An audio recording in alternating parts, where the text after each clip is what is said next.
မင်္ဂလာပါရှင်မြန်မာတိုင်းသားပါတာဖြစ်သတင်းတင်ဆက်မှုအစီအစဉ်မှပြန်လည်ကြိုဆိုလိုက်ပါရရှင်။ယနေ့ညတင်ဆက်သွားမယ့်သတင်းအကြောင်းအရာတွေကတော့တနိုင်းနောင်းလုံကောင်ရာကျေးရွာရှိတောင်ယာလန်းတွေကိုမြေတူးပေါ်ပျက်စီးတဲ့သတင်းစစ်ကောင်စီတပ်မှလက်နက်ကြီးငယ်ရန်တမ်းပစ်ခတ်တဲ့ဖြစ်ဒေသခံပြည်သူများထိခိုက်ဒဏ်ရာရရှိတဲ့သတင်းတွေကိုတင်ဆက်သွားမှာဖြစ်ပါတယ်။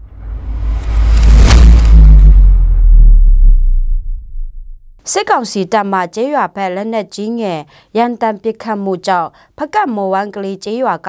ဒေသခံပြည်သူတို့ထိခိုက်ဒဏ်ရာရရှိကြောင်းသိရပါတယ်။ရန်တမ်းပစ်ခတ်လိုက်တဲ့လက်နက်ကြီးဟာဖကတ်မော်ဝမ်းကလေးကျေးရွာနာပောက်ကွဲသည့်အတွက်အသက်20နှစ်အရွယ်ယောက်ျားလေးတဦးမှာပုံစထိမှန်ပြီးနေအချို့ပျက်စီးသွားကြောင်းသိရပါတယ်။စစ်ကောင်စီတပ်ကဇန်နဝါရီ10ရက်နေ့ကနေစပြီးဖကတ်မော်မောလျံ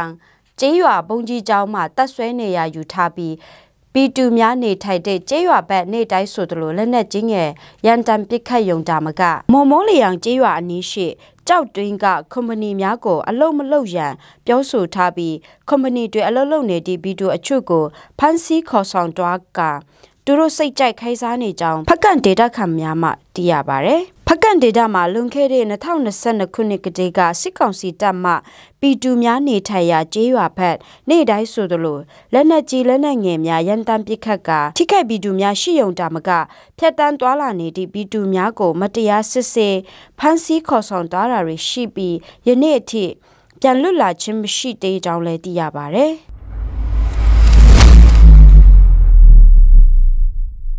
စစ်ကောင်စီတပ်ကတနိုင်းနောင်းလုံကောင်ရာကျေးရွာဒေသခံပြည်သူများရဲ့တောင်ယာတွာလာလန်းတွေကိုပိတ်ဖိုးဖြစ်မြေတူးဖျက်ဆီးလိုက်တယ်လို့ဒေသခံများထံမှသိရပါဗျ။စစ်ကောင်စီတပ်မှဒေသခံပြည်သူများကိုပါတခုမှတိုက်ပြင်ခြင်းမရှိဘဲစစ်သားအင်အားအများအပြားလုံခြုံရေးယူကဇန်နဝါရီလ10ရက်နေ့မှာပိတ်ဖိုးဖြင့်မြေတူပိတ်ဆုတ်တာတွေပြုလုပ်နေတယ်လို့ဒေသခံတွေကပြောပါရယ်။နောက်လုံကောင်ရာကျေးရွာဒေသခံပြည်သူများကနမ်ဖိတ်ချောင်းနဲ့နမ်ခန်းချောင်းပေမုံငင်းချန်နဲ့တောင်ယာလုပ်ငန်းများလုပ်ကိုင်နေကြသည့်အတွက်ပြည်သူများဖြတ်တန်းတွာလာနေသည့်လမ်းကိုစစ်ကောင်စီကရုတ်တရက်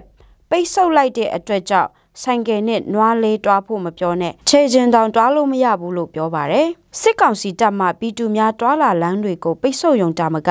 အဲ့ဒီအနီးနာပတ်ဝန်းကျင်မှာစစ်ကောင်စီတပ်မှမြေမြုပ်မိုင်းတွေထောင်ထားသည့်အတွက်ကြောင့်ဒေသခံပြည်သူများက2မိုင်လောက်ဝေးကွာတဲ့နေရာကနေကွိပိုက်ကစပားများကိုရိတ်သိမ်းယူနေရကြောင်းသိရပါတယ်